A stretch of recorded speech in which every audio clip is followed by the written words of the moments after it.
रामेश्वरम धाम, जिसे 4 धामों में से एक माना जाता है, की उत्पत्ति भगवान श्री राम से जुड़ी हुई है। यह धाम भारत के दक्षिणी तट पर तमिलनाडु राज्य में स्थित है और हिंदू धर्म में इसका अत्यंत महत्व है। इस स्थान की कथा त्रेता युग से जुड़ी हुई है, जब भगवान श्री राम ने रावण के विरुद्ध युद्ध के लिए समुद्र पार लंका जाने का निर्णय लिया था।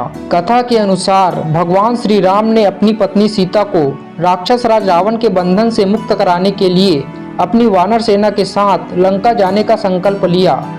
लंका जाने के लिए श्री राम को समुद्र पार करना था। उन्होंने समुद्र से प्रार्थना की, लेकिन समुद्र ने शांत होकर मार्ग नहीं दिया। इसके बाद भगवान राम ने अपनी दिव्य शक्ति से समुद्र को सुखाने का प्रयास किया। तब समुद्र देवता प्रकट हुए और भगवान राम को सुझाव दिए कि वह सेतु बनाने के लिए नल और नील की सहायता लें, जो वानर सेना के महान वास्तुकार थे। नल और नील ने वानर सेना के सहयोग से समुद्र पर पत्थरों से एक पुल का निर्माण शुरू किया। इन पत्थरों पर भगवान श्री राम का नाम लिखा गया, जिससे वे पत्थर समुद्र पर तैरने लगे। इस प्रकार राम सेतु का निर्माण हुआ, जो आज भी आदम्स ब्रिज के नाम से जाना जाता है। जब भगवान राम और उनकी सेना लंका की ओर प्रस्थान करने वाली थी, तब भगवान राम ने ब्राह्मणों से परामर्श लिया कि क्या यह उचित होगा कि वे रावण जैसे महाप्रतापी ब्राह्मण के साथ युद्ध करें। तब भगवान राम को सलाह दी गई कि वे भगवान शिव की पूजा करें और उनका आशीर्वाद प्राप्त करें। भगवान राम ने तत्काल भगवान शिव की पूजा के लिए एक शिवलिंग की स्थापना का निश्चय किया। इसके बाद भगवान राम ने अपने भक्त हनुमान को कैलाश पर्वत से एक दिव्य शिवलिंग लाने के लिए भेजा। हनुमान जी अभी शिवलिंग लेकर लौट ही रहे थे कि पूजा का शुभ समय निकला जा रहा था। तब माता सीता ने समुद्र किनारे से रेत से एक शिवलिंग का निर्माण किया। यही शिवलिंग रामेश्वरम के नाम से प्रसिद्ध हुआ। जब हनुमान जी कैलाश पर्वत से शिवलिंग लेकर लौटे, तो उन्होंने देखा कि माता सीता द्वारा निर्मित शिवलिंग की पूजा पहले ही आरंभ हो चुकी है। हनुमान जी को यह देखकर क्रोध आया।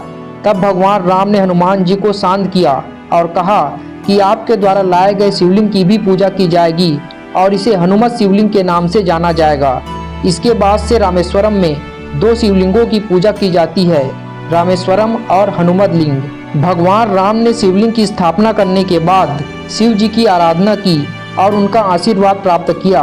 भगवान शिव ने राम को रामेश्वर नाम से पुकारा, जिसका अर्थ है राम के ईश्वर। इसके बाद से यह स्थान रामेश्वरम के नाम से जाना जाने लगा।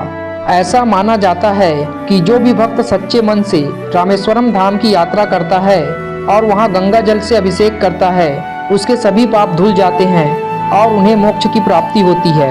इस प्रकार रामेश्वरम धाम की उत्पत्ति भगवान राम, माता सीता और भगवान शिव की कृपा से हुई है।